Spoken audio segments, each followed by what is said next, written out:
আসসালামু আলাইকুম। কেমন আছো পিচ্চি বাচ্চারা? আজকে মূলত আমরা যেটা দেখবো সেটা হলো সিইউসি এর ভোকাবুলারিজ। হ্যাঁ, তো এর পরের স্লাইডগুলোতে আমরা যা যা কিছু দেখবো সেটা হলো কিভাবে তুমি সিইউসি এর ভোকাবুলারিজ গুলো ইউটিলাইজ করবা, কোথার থেকে পড়বা, কোথার থেকে কোয়েশ্চেন গুলো আসছে বা মানে ভোক্যাবস গুলো আসছে, কোন বইটা ফলো করবা, কি করবা না করবা, এইসব বিস্তারিত যা কিছু আছে আজকে আমরা এই স্লাইডগুলোতে দেখতে পারবো। তো এখানের মধ্যে তোমরা দুইটা যে ওয়ার্ড দেখতে পাচ্ছ, একটা হলো ওয়ার্ড আর একটা হলো স্মার্ট। এখন কেউ কেউ ভাবতে পারো আমি হয়তো এটা টাইটেল এভাবে দিছি, ওয়ার্ড স্মার্ট মানে হইলো ওয়ার্ডলেস, ওয়ার্ডকে স্মার্টলি পড়া, রাইট? অবশ্যই আমাদেরকে ওয়ার্ডকে স্মার্টলি পড়তে হবে, কিন্তু আমি এটা একটা বুক রেফারেন্স দিছি। ওয়ার্ড স্মার্ট নামের একটা বই আছে, ওই বইটা তোমরা হয়তো এই 100 বা এরকম 150 টাকার মধ্যে পাই যাবা। আর যদি সেকেন্ড হ্যান্ড নাও তাহলে 50 টাকার মধ্যে পাই যেতে পারো যদি লাক ভালো থাকে। আর চেষ্টা করবা এই বইটা কালেক্ট করার জন্য। তোমরা চাইলে এটা অনলাইনে পিডিএফও খুঁজে পাবো এটা পড়ার জন্য, বাট আমি সাজেস্ট করবো বই নিয়ে পড়ার জন্য আর কি। বিকজ ওই ক্ষেত্রে দেখা গেছে তোমার আর ওই ডিস্ট্রাকশনগুলো কাজ করে না, যেগুলো একটা মোবাইল হাতে নিলে যে পরিমাণ ডিস্ট্রাকশনগুলো কাজ করে। তো এখন আমরা মূলত ওই ওয়ার্ড স্মার্টের একটু অ্যানালাইসিস দেখি, বা আমরা সিইউর যে এই যা যতগুলো কোয়েশ্চেন্স আসছে সেগুলো একটু অ্যানালাইসিস দেখতে পারি, রাইট? সো আমরা এখন যদি আমার ওয়ার্ডে যাই তাহলে আমি আমার আগের ফাইলগুলো পাবো। সো এখানেই, হ্যাঁ, এটাকে জাস্ট একটু সাইড করে ফেলি, সাইডে সাইড করে রাখি। তো এখন দেখো এখানের মধ্যে আমরা কয়েকটা জিনিস দেখতে পাচ্ছি। এখানে টোটাল ভোকাবুলারিজ 2024 থেকে 2026-এর মধ্যে টোটাল ভোকাবুলারিজ আসছে কয়টা? ভোক্যাবস আসছে 31টা। তার মানে কোনো একটা এক্সামের মধ্যে 11টা কোয়েশ্চেন চলে আসছিল ভোক্যাবস থেকে শুধুমাত্র। তো এটা এই যে 3 বছরে এক রসে, মানে 24, 25, 26-এ, তার মানে প্রতিটা বছরে গড়ে ধরতে পারো তুমি 10টা করে আসছে, রাইট? আর এখানের মধ্যে থেকে 19টা কমন পড়ছে ইয়ার থেকে, ওয়ার স্মার্ট থেকে, সেটা প্রায় 61% মোট ইয়ার মানে তুলনায় আর কি, মোট যতগুলো আসছে তার তুলনায়। তো আর এরপরে যেগুলো আছে সেগুলো 12টা আছে, সেগুলো হলো যে ওয়ার স্মার্টের বাইরে। এখন 39% ওয়ার স্মার্টের বাইরের থেকে আসছে। এখন ওরা কোন বইটা ইউজ করতেছে সেটা এখন আমরা ঠিকঠাক মতো ফিগার আউট করতে পারি নাই। যেহেতু তোমার 61% ওয়ার স্মার্ট থেকে চলে আসছে, তো আমরা ওয়ার স্মার্টটারে খুব ভালোভাবে ইউটিলাইজ করার চেষ্টা করব। তো এরপরে দেখো এখানের মধ্যে CEFR লেভেল আছে, মানে প্রতিটা ওয়ার্ডের এক একটা এই যে লেভেল থাকে। A1 এলিমেন্টারি লেভেল থেকে C2 একেবারে মাস্টারি মাস্টারি লেভেল পর্যন্ত, ঠিক আছে? তো B1 লেভেলগুলো মোটামুটি ইন্টারমিডিয়েট যে ওয়ার্ডগুলো আছে ওইগুলা। আর B2 মানে আপার ইন্টারমিডিয়েট ওয়ার্ড, যেগুলো একটু স্ট্যান্ডার্ড অ্যাসিডি লেভেল ওয়ার্ডস যেগুলো আছে। C1 অ্যাডভান্সড জিআরই একাডেমিক স্টাইলের যে ইয়াগুলো হয়, যে মানে এক্সামগুলো হয়, সেগুলোর মধ্যে যেসব ওয়ার্ডসগুলো ইউজ করে সেগুলো মূলত C1 হয়ে থাকে। আর C2 মানে ফুল মাস্টারি, একেবারে নেটিভ যে ভোক্যাবস গুলো আছে, স্পেশালিস্ট একাডেমিক যে ভোক্যাবস গুলো আছে ওইগুলা। ওকে। সো এখন তুমি এখানের মধ্যে থেকে B1 B2 যেহেতু আমাদের কমন পড়ছে, B2 হইলো যে মনে আমার যতটুকু মনে হয় সবচাইতে হাইয়েস্ট কমন পড়ছে। আর আর এখানের মধ্যে C2 মনে হয় না খুব বেশি একটা আসছে, মাত্র 2বার আসছে 3 বছরে। হ্যাঁ, B2 আসছে মোটামুটি ভালোই আসছে, হাইয়েস্ট রিটার্ন পাইছে B2। আর C1ও মোটামুটি 42%-এর মতো আসছে। আর B1 আসি যাইতে পারে। B1 ইজি মার্কস তোমার দিয়ে দিবে, যেহেতু এই শ্রাগ, স্কেল, তারপর ক্লাইম, তারপর হলো যে মানে এলিমিনেট এলিমিনেট, এই টাইপের যে ওয়ার্ডগুলো আছে সেগুলো হলো যে B1 ওয়ার্ড। এগুলো আসলে তো কোপ মারি দিবা। আর B2 ওয়ার্ড আসলে তোমার এখন একটু মানে কষ্ট করতে হবে, ওয়ার্ড স্মার্ট একটু ভালো মতো পড়া লাগবে। তারপর C1 লেভেলের আসে। C2 রেয়ারলি আসে, যেহেতু C2 লেভেলের ওয়ার্ডগুলোর দিকে খুব বেশি একটা ফোকাস না দিলেও চলবে আপাতত। আচ্ছা, এরপর দেখো, এরপর এখানের মধ্যে যা কিছু আছে সেগুলো হলো মানে কত নাম্বার 2024 সালে কয়টা এসে ভোগাস আসছে, 16 থেকে 20 30 পর্যন্ত। এখানে যতগুলা ভোগাস আসছে এগুলো আসছে। এর মধ্যে একটা ভোগাস আসছে হইলো তোমার B2 লেভেলের 2024-এ। এটার মিনিং দেওয়া আছে, সিনোনিমস দেওয়া আছে, অ্যান্টোনিমস দেওয়া আছে, তোমরা এগুলো পড়ে নিবা। আর ইজি মিনিং গুলো দেওয়ার চেষ্টা করছি আমি, যেমন কানিং এর অর্থ হইলো যে being clever or in a sneaky or tricky way, মানে জাস্ট একটু চালাকি করা একটু স্নিকি ভাবে বা ট্রিকি ওয়েতে। আর কানিং পারসন বা এরকম যে কানিং পারসন যারা আছে, কানিং পারসন যারা আছে, পারসন, PRSON, আচ্ছা আমি এটা ইউজ করতে পারি। তো কানিং পারসন যারা আছে, কানিং পারসন যারা আছে তারা বলতে গেলে এমন সব লোক যারা খুবই ধূর্ত টাইপের হয়। হ্যাঁ, আর এই কানিং শব্দটা ফক্সের সাথে খুব ভালো মতো যায়, ফক্স বা শিয়ালের সাথে খুব ভালো মতো যায়। ওকে। আচ্ছা, এর পরবর্তীতে আমরা যাই। এর পরবর্তীতে আমরা একটু নিচে গেলে এখানের মধ্যে আরো অনেকগুলো ওয়ার্ড দেখতে পাবো। তো বেশিরভাগ দেখবা যে তোমার B2 আর C1 লেভেলের ওয়ার্ড। হ্যাঁ, ইজি আসে, খুব বেশি একটা একাডেমিক টাইপের C2 লেভেলের ওয়ার্ড, মাস্টারি লেভেলের ওয়ার্ড আসে যে এমন না, খুব ইজি ইজি ওয়ার্ডগুলোই পাবা। খুব রেয়ারলি C2 ইউজ করে, যেমন এখানের মধ্যে একটা ইউজ করছে লেবিরিন্থ, লেবিরিন্থ ইউজ করছে C2। আর এটা হয়তো 2025 সালে মানে এই যে ইয়াটা এই C2 ওয়ার্ডটা আসছে। এর পরবর্তীতে আমরা 2026 সালে C2 দেখতে পারি একটা ওয়ার্ড, বাট বাকিগুলো সবগুলোই C1 আর B1 বা B2 এরকমের মধ্যে পড়ে যাচ্ছে। ঠিক আছে? তো এগুলো আমরা দিছি শুধুমাত্র এটার কারণে যাতে তুমি এখান থেকে দেখে বুঝতে পারো যে কি লেভেলের ভোক্যাবস আসে না আসে। আর এটার পিডিএফটা প্রোভাইড করা হবে, যদি ইউটিউবে তোমরা এই ক্লাস দেখে থাকো তাহলে ইউটিউবের ডেসক্রিপশন বক্সে ড্রাইভ লিঙ্ক দিয়ে দেওয়া হবে।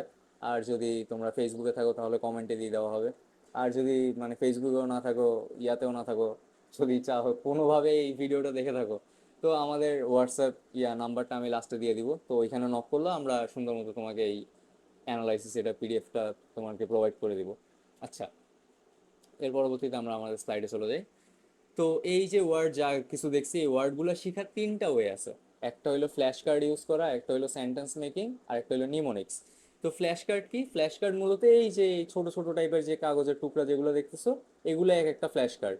তো এগুলো জাস্ট দুইটা, একটা টুকরা নিবা, তো একটা টুকরার তো দুইটা পার্ট থাকে, এটা হলো যে প্রথম পার্ট যদি হয় তাহলে এর অপর পার্টটা কি হবে, অপর পার্টটাও তো সেমই হবে। তো আমরা এটাকে 1 ধরি, এটাকে 2 ধরি। তো এই জায়গায় যদি তুমি কোনো একটা ওয়ার্ড লেখো, ধরো আমি লিখলাম বোভাইন, ঠিক আছে? এখানে যদি যে ওয়ার্ডটা লিখছো না, এর পিছনের পার্টে এই ওয়ার্ডের মিনিং লিখবা। যেমন বোভাইন অর্থ হইলো কাউ লাইক, ঠিক আছে?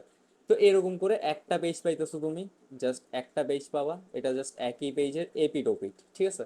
তো এই এপিটে তুমি এখন যে ওয়ার্ডটা যেটা লিখছো, এরকম করে করে যতগুলা মানে ওয়ার্ড তুমি পারো না ওয়ার্ড স্মার্টের মধ্যে, সবগুলার এক একটা ফ্ল্যাশ কার্ড বানাবা। ফ্ল্যাশ কার্ড বানাই, ওইখানের মধ্যে উপরে একটা ওয়ার্ড লিখবা, পিছনে তার মিনিং লিখবা, পিছনে তার মিনিং লিখবা। এভাবে করে কি করবা, এটা তুমি একটা টেবিলের মধ্যে স্প্রেড করে দিবা সব জায়গায়, এই কার্ডগুলো স্প্রেড করে দিবা। এরপর র্যান্ডমলি এক একটা কার্ড হলো যে চুজ করবা। প্রথমত একবার মুখস্থ করে তারপরেই লিখবা, এর পরবর্তীতে ছেড়ে দিবা। আর চাইলে একটা কাজ করতে পারো, এখানে একটা এই যে খুব ভালো একটা কাজ করছে, ওরা যে ওয়ার্ডটা লিখছে ওই ওয়ার্ডের ওইটা কোন পার্টস অফ স্পিচে পড়ে সেটাও ওরা লিখে রাখছে, এরকম শর্টকাট ভাবে তুমি এটাও লিখে রাখতে পারো। তো এবার তুমি কি করবা, জাস্ট ওয়ার্ডটা নিবা, এরকম একটা ওয়ার্ড নিবা, যেমন এখানে বেনেভোলেন্ট লেখা আছে, ওয়ার্ডটা নিলা। এবার তুমি চিন্তা করবা যে এর পিছনে এর ওয়ার্ড মিনিং কি হইতে পারে। তুমি অলরেডি যেহেতু মুখস্থ করছো, তাই তুমি একটা কোনো একটা গেস তো করতে পারবা। তো গেস করে যদি এরপরে যখন তুমি গেস করা শেষ তোমার, তখন তুমি এই ওয়ার্ডটা উল্টাবা, উল্টাই দেখবা যে আসলে তোমার গেসটা মিলছে কিনা। তুমি যদি দেখো যে হ্যাঁ তোমার গেস মিলে গেছে, তাইলে এবার তুমি এই যে ফ্ল্যাশ কার্ড যেটা আছে এটা তুমি জাস্ট হাতের বামে রেখে দিবা, রাইট? তারপর আরেকটা কার্ড নিবা, কার্ড নিয়ে তারপর যখন দেখবা যে তুমি এই ওয়ার্ডটা আবার গেস করতে পারছো, সেটা তুমি ডানে রেখে দিবা। এই বামের ওয়ার্ড এই যে ফ্ল্যাশ কার্ড যেগুলো আছে, সেগুলো জাস্ট একবার লাস্ট বারের মতো রিভাইজ দেওয়ার জন্য রেখে দিবা, ঠিক আছে? আর যে ডানের যেগুলো আছে, সেগুলো তুমি আরেকটু অ্যাটেন্টিভলি তোমার আরেকটু দেখতে হবে। আর আরেকবার দেখার পর এটা 3-4 বার হলো যে যদি তুমি এরকম ফ্ল্যাশ কার্ড টেকনিক্স ফলো করতে থাকো, দেখবা যে তোমার এগুলা ফুললি মুখস্থ হয়ে গেছে। আচ্ছা, এটা গেলো ফ্ল্যাশ কার্ডেরটা। এরপরে তুমি সেন্টেন্স মেকিং করতে পারো। একটু আগে আমরা একটা ওয়ার্ড লিখছিলাম, সেটা ওয়ার্ডটা কি? বোভাইন। এটা তোমরা ওয়ার্ড স্মার্টে পাই যাবা। এ বোভাইন অর্থ কি? কাউ লাইক, কাউ লাইক বা গরুর মতো, ঠিক আছে? গরুর মতো। এখন এটা গরুর মতো বিহেভিয়ার হইতে পারে, বা গরুর মতো দেখতে হইতে পারে, বা গরুর মতো হইলো যে স্বাস্থ্য হইতে পারে। তো যা কিছুই হইতে পারে, মানে গরুর মতো কিছু হইলেই সেটাকে আমরা বোভাইন বলি। এখন তুমি চাইলে এটা দিয়ে নিজের মতো করে কিছু সেন্টেন্স মেকিং করতে পারো। যেমন আমি যদি একটা সেন্টেন্স মেক করি তাহলে আমি লিখবো, I apologise for my poor handwriting. আর এটার দিকে তোমরা নজরও দিবা না, স্যারের হ্যান্ড রাইটিং মানে ভালো হোক বা খারাপ হোক, এগুলা তোমার নজর দিতে নাই, ঠিক আছে? তোমরা না ভালো স্টুডেন্ট, তোমরা এসব দিকে নজর দিবা না। Okay. So, what did I write? I have written যে Sheikh Hasina's bovine behavior made us doubt if she was a prime minister of our country. মানে শেখ হাসিনার গরুর মতো বিহেভিয়ার আমাদেরকে সন্দেহ করতে বাধ্য করছে যে যে সে আমাদের দেশের প্রধানমন্ত্রী কিনা, রাইট? তো এরকম চাইলে তোমরা এরকম ফানি ফানি বা তোমাদের ইচ্ছা মতো কয়েকটা সেন্টেন্স এরকম মেক করে সুন্দর মতো পরের যে ইয়া আছে ওয়ার্ডে ওইখানে চলে যেতে পারো। এতে করে কি হয়, যেহেতু তুমি অ্যাক্টিভ প্র্যাকটিস করছো, তো তোমার এটা মনে রাখার চান্সেস একটু বেড়ে যায়। ওকে? এরপরে তুমি যেটা কাজ করতে পারো সেটা হলো নিমোনিক্স ফলো করতে পারো। নিমোনিক্স কি? নিমোনিক্স হলো এমন কোনো একটা সাউন্ড বা এমন কোনো একটা হিন্ট যেটা তোমাকে ওই ওয়ার্ডটা মনে রাখতে সাহায্য করে। যেমন ওয়ার্ড স্মার্টের প্রথম যে ওয়ার্ডটা আছে এটা হলো এ ব্যাস বা এ বাঁশ। তো এ বাঁশটারে তোমরা এভাবে মনে রাখতে পারো, এটা হলো বাঁশ। হ্যাঁ। আর বাঁশের ম্যাটাফরিক্যাল বাংলা মিনিং কি? বাঁশের বাংলা ম্যাটাফরিক্যাল বাংলা মিনিং হলো মারা খাওয়া। ঠিক আছে? তো যে মারা খায় সে অলওয়েজ অলওয়েজ কি ফিল করে? সে অ্যাশেমড ফিল করে, রাইট? সে অ্যাশেমড ফিল করে, সে এম্বারেসড ফিল করে। তো টু অ্যাশেমড বা টু এম্বারেসড অর্থই কি? এ ব্যাস। তো তোমরা ঠিক এভাবে জাস্ট যুক্তি মিলাই বা হিন্ট দিয়ে এভাবে নিউমেনিক্স দিয়ে তুমি মনে রাখতে পারো। এর পরবর্তীতে তুমি চাইলে একটা সেন্টেন্সও মেক করতে পারো। লাইক এভাবে লিখতে পারো, হি ওয়াজ ওয়াজ two abashed abashed to look me in the আচ্ছা the eye, look me in the look me in the eyes। ঠিক আছে? He was too abashed to look me in the eyes, মানে সে খুবই লজ্জিত ছিল আমার চোখের দিকে তাকানোর ক্ষেত্রেও। হুম। এভাবে করে তোমরা নিমোনিক্স ইউজ করতে পারো, তোমরা সেন্টেন্স মেকিং ইউজ করতে পারো। আর তোমার যদি মনে হয় যে ফ্ল্যাশ কার্ড তোমার কমফোর্ট পিক, তাহলে তোমরা ফ্ল্যাশ কার্ডটা ইউজ করতে পারো। আর এটা গেল আমাদের ভোক্যাবসের পার্ট। আর নেক্সট ভিডিও হয়তো তোমাদের আমার সাথে দেখা হবে ইয়ার জন্য, আর টোফেলের জন্য। আমরা টোফেলের ফুল কোর্স ফ্রিতে দিচ্ছি ইউটিউবে, বাট ওই টোফেলের যে প্র্যাকটিস শিট যা আছে সেগুলো আমাদের পেইড কোর্সে থাকবে। আমরা আচ্ছা, পেইড কোর্স সম্পর্কে যারা যারা জানো না তাদেরকে একটু বলে রাখি। আমরা মূলত একটা নতুন পেইড কোর্স খুলছি। আর এই পেইড কোর্সটা হইলো, আমরা একটা পেইড কোর্স খুলছি আর পেইড কোর্সের আমরা নাম দিচ্ছি কাম ব্যাক ক্র্যাকার। ঠিক আছে? Cracks you. সো আমাদের সাথে ক্র্যাক ওয়ার্ডটা খুব বেশি যায়, ক্র্যাকার। ঠিক আছে? তো যারা আগের বছর সিইউ ক্র্যাক করতে পারো নাই তারা এবছর আমাদের সাথে জয়েন হয়ে যাও। আমরা তোমাদেরকে যা যা কিছু দিতেছি সেটা আমরা ইন্ট্রোডাকশন ক্লাসে বলবো, মানে আমাদের একটা ইন্ট্রোডাকশন ক্লাস থাকবে এই পুরো কোর্স নিয়ে। তো আমরা একটু শর্টলি বলে দিই, আমাদের এর আগের বার আমরা 30 জনের মতো ডেডিকেটেড স্টুডেন্ট পাইছিলাম। 30 জনের মধ্যে তাও 30 জন ফুলি ডেডিকেটেড ছিল না, বাট যেহেতু অন পেপার ছিল সেহেতু আমরা 30 জন ফ্রি স্টুডেন্ট ও নিছিলাম। এর মধ্য থেকে আমাদের 7 জন চান্স পায় সিইউসিতে।